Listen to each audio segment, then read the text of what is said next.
రోడ్డుకు ఆ పక్కన ఉండేటువంటి టీటీడీ ల్యాండ్ని మీకు ఇస్తారు, అది మీరు వాళ్ళకి హ్యాండ్ ఓవర్ చేయండి అని. అప్పుడు వాళ్ళు అన్నారు, మేము అప్పటికే 25-30 కోట్ల రూపాయలు ఖర్చు పెట్టాము ఆ భూమి మీద, ఆల్రెడీ సెల్లార్లు అయిపోయినాయి, గ్రౌండ్ ఫ్లోర్ దాకా వచ్చేసాము, మాకు చాలా నష్టం అవుతుంది అని చెప్పి ముఖ్యమంత్రి గారికి చెప్పడం జరిగింది వాళ్ళు. అయినా సరే మీరు బేర్ చేయండి, మేము ఆ సైడ్ అయితే మాత్రం 1 ఇంచు కూడా ఇవ్వటానికి వీల్లేదు ప్రైవేట్ వాళ్ళకి, అది టీటీడీకే ఉండాలా, అది 7 కొండలు ఒక భాగం అని చెప్పి ముఖ్యమంత్రి గారు చాలా గట్టిగా చెప్పారు. సో దాంతో వాళ్ళు కన్విన్స్ అయ్యి రోడ్డుకు ఆ పక్క ఉన్నటువంటి 20 ఎకరాలు మాకు ఇచ్చేయండి అని అంటే, అప్పుడు టీటీడీ నిర్ణయం తీసుకుంది.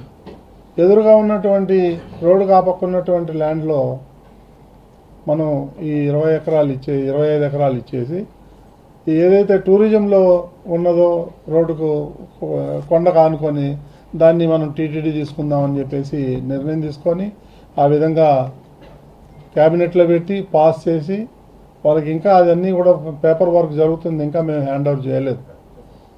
ఈ లోపల కొంతమంది మా మీద ఒంటి కాలుతోని ఇది అన్ని కోట్లు పోయినాయి, ఇన్ని వేల కోట్లు పోయినాయి, అన్ని వేలు. అసలు నేను అడుగుతాను, వీళ్ళకి బుద్ధి జ్ఞానం ఉండాలి. ఎందుకంటే ఆ ల్యాండ్ ఇచ్చింది ఎవరు? గత ప్రభుత్వం కదా. 20 ఎకరాలు నిన్ను ఎవడిమ్మన్నాడు టూరిజం ల్యాండ్ని? ముంతాజ్ హోటల్కి. మీరు ముంతాజ్ హోటల్కి ల్యాండ్ ఇచ్చేసి మా మీద బురద చల్లుతానంటారు, అది ఎంతవరకు న్యాయం? దాని సమాధానం చెప్పాలా ముందు. అది లేకుండా ఆ రేటు వేరే ఉంది, ఈ రేటు, ఇదేమన్నా రియల్ ఎస్టేటా? 7 కొండలకు ఆనుకున్నటువంటి ఈ ల్యాండ్ అయితే ఏదైతే ఉందో దానికి మనం విలువ కట్టలేము, అంత పవిత్రమైన స్థలం అది. దాన్ని 1 ఇంచు కూడా పోనీకి వీల్లేదు అనే మేము నిర్ణయం తీసుకున్నాం తప్ప ఇందులో ఎవరికి ఏమాత్రం ఉంటుంది? అవన్నీ తెలియకుండా ఇష్టం వచ్చినట్టు పబ్లిక్ని మిస్యూజ్ చేసి, మిస్లీడింగ్ చేసి ఏదో ఇచ్చేశారు, టీటీడీ ల్యాండ్స్ అన్ని ప్రైవేట్ వాళ్ళకి ఇచ్చారు. ఎవరు ఇచ్చారు ప్రైవేట్ ల్యాండ్? మీరు కదా ఇచ్చింది. దానికి మీరు సమాధానం చెప్పాలి, ఎందుకు ఇచ్చారు ముంతాజ్ హోటల్కి 20 ఎకరాలు, ప్రైవేట్ ఆయనకు ఎవరో ఎంఆర్కే ప్రాజెక్ట్కి 5 ఎకరాలు ఎందుకు ఇచ్చారు మీరు? దాన్ని చెప్పండి ముందు మీరు. ఆ పంచాయతీ లేకపోతే మీరు కనుక ఈ 25 ఎకరాలు ప్రైవేటు వాళ్ళకి ఇవ్వకపోతే, ముంతాజ్ హోటల్ ఇవ్వకపోతే ఈ సమస్య వచ్చేదే కాదు. టీటీడీకి ఏం సంబంధం ఉంది దీంట్లో? ప్రతిదీ బురద జల్లే కార్యక్రమం పెట్టుకున్నారు. సో దీనికి ఏదో మేము ఏ తప్పు చేయలేదు, వెనకపోయే సమస్య లేదు. ఒక ఆయన అంటాడు సిబిఐ ఎంక్వైరీలు. సిగ్గుండాలి మీరుగా మాట అంటానికి. సిబిఐ పేరు ఎత్తానికి మీ అర్హత లేదని చెప్తా నేను. 13 ఏళ్ల నుంచి కేసులు పోకుండా తప్పించుకొని తిరుగుతున్న దొంగలు మీరు. మీకు సిబిఐని ఎట్లా చేయాలి, న్యాయ వ్యవస్థను ఎట్లా మేనేజ్ చేయాలి, కోట్లు టన్నులు డబ్బులు మీరు సంపాదించుకొని పెట్టుకొని మీరు అన్నింటినీ కొంటారు, అందరినీ కొంటారు. మాట్లాడితే ఒక పెద్ద మనిషి అంటే సిబిఐ అంటే సిబిఐ అంటే మీకు అంత చీప్ అయిపోయిందా? ఇక్కడ లేరా స్టేట్లో ఆఫీసర్లు ఎంక్వైరీ చేయడానికి? కాబట్టి ఇప్పటికైనా మీరు బుద్ధి మార్చుకొని మీరు చేసిన తప్పులకి చంపలేసుకొని ముక్కు నేలకు రాయండి, అప్పుడైనా మోక్షం జరుగుతుంది మీకు. మొత్తం కోట్లు టీటీడీ నిధులు మింగేసి ఇప్పుడు మా మీద బురద తెల్లాలంటారు మీరు. తిరుమల యొక్క పవిత్రతను దెబ్బతీయాలనుకుంటారు మీరు. ఇది ఎంతవరకు సమంజసం? కాబట్టి యావత్ ప్రపంచంలో ఉన్నటువంటి హిందూ బంధువులకు అందరికీ కూడా మేము విజ్ఞప్తి చేసేది ఇదే.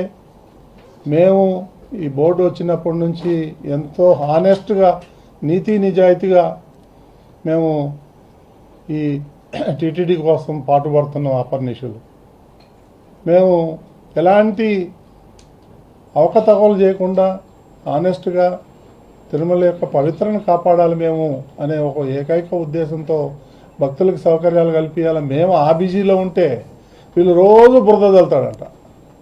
నిన్నోడు అంటాడు, ఇందాక రోజు మాట్లాడతాడు టీటీడీ మీద. ఇకేం పని లేదా వాళ్ళకి? మీలాగా దొంగలు ఉంటారు అందరూ. కాబట్టి ఇప్పటికైనా ఒళ్ళు జాగ్రత్త పెట్టుకొని మాట్లాడేటప్పుడు ఏం మాట్లాడుతున్నామని సెన్స్తో మాట్లాడాలి. ఆధారాలు ఉన్నాయి మా దగ్గర అన్నీ. దేవలోక్ ఎలా ఇచ్చాడు 20 ఎకరాలు అంటే ఒట్టికి ఇలే. నేను ఆ అజయ్ కుమార్ అనే అతను కలిశాను. ఆయన ఇచ్చిన కంప్లైంట్ కూడా ఉంది నా దగ్గర, మీకు కాపీలు ఇస్తా. ఆయన్ని మంగళగిరికి పంపించి ఆ ప్యాలెస్లో పాయింట్ బ్లాంక్ పెట్టి 20 ఎకరాలు వెనక్కి తీసుకున్నారు. కాదంటారా? అంత అవసరం ఏమొచ్చింది నీకు ముంతాజ్ హోటల్కి 20 ఎకరాలు ఇవ్వాలి? అజయ్ కుమార్ అనే వ్యక్తిని పిలిపించి పాయింట్ బ్లాంక్ పెట్టి బెదిరించి ఆ 20 ఎకరాలు వెనక లాక్కున్నారు. వాళ్ళు అబోదీపం అంటున్నాడు, ఇప్పుడు కోర్టులకు పోతున్నాడు, కోర్టుల చుట్టూ తిరుగుతున్నాడు. అతను మా దగ్గరికి వచ్చాడు, మేమేం చేయగలుగుతాం? ఇంత అరాచకం చేసి అన్యాయం చేసి ఆయన దగ్గర భూమి తీసుకొని ముంతాజ్ హోటల్కి ఇచ్చి వాళ్ళ దగ్గర కోట్ల రూపాయలు మీరు లంచాలు తీసుకొని ఈ విధంగా చేసి ఇప్పుడు మా మీద బురద చేస్తారంటే ఎట్ట కుదురుతుంది? ఇది న్యాయమా? ధర్మమా? ఆలోచించండి ఒకసారి. అసలు పూమన కరుణాకర్ ఈ తిరుపతిలో ఉండటానికి అర్హుడు కాదు అని తరిమి కొట్టాలి తిరుపతి నుంచి ప్రజలు. పెద్ద గజ దొంగ. ఇంతనా? రోజు బుర్ర చల్లుతాడు, చల్లు బుర్ర చూసుకుంటాం మేము కూడా. కాబట్టి నిజం ఎవరో దాచలేరు, నిజం ఎప్పటికైనా బయటకు వస్తుంది. ఎవరో జగన్మోహన్ రెడ్డే, ఎవరో కాదు. అప్పటి ముఖ్యమంత్రి జగన్మోహన్ రెడ్డి ఆయనే పిలిపించి, మీరు అజయ్ కుమార్ అనే అతను ఇక్కడే ఉంటాడు తిరుపతిలో, మీరు ఆయన అడగండి. నాకు కంప్లైంట్ ఇచ్చాడు, రిటర్న్ కంప్లైంట్ నా దగ్గర ఉంది. నేను బేస్లెస్ ఎలిగేషన్ ఏం చేయను. నేను ఎందుకు పెడతాను? ఆయన పెట్టాలా? ఎవరైతే విక్టిమ్ ఉన్నాడో అతను పెట్టాలి. పెట్టాడు ఆల్రెడీ. అప్పట్లో తీసుకోవాలి, ఆయన కంప్లైంట్ కూడా తీసుకోలేదు. నువ్వు ఆంధ్రప్రదేశ్లో ఉండి చంపేస్తామని అన్నారు. ఎన్నో రోజులు బయట దాక్కొని తిరుగుతున్నాడు అతను. తప్పకుండా తీసుకుంటాము, నేను ఉండేది అందుకు కదా. హిట్ టీవీ యాప్, ఇందులో short news, live news, entertainment shows, movies, digital magazines తో పాటు మీ జిల్లా వార్తలను కూడా ఫ్రీగా చూడొచ్చు. ఇంకెందుకు ఆలస్యం?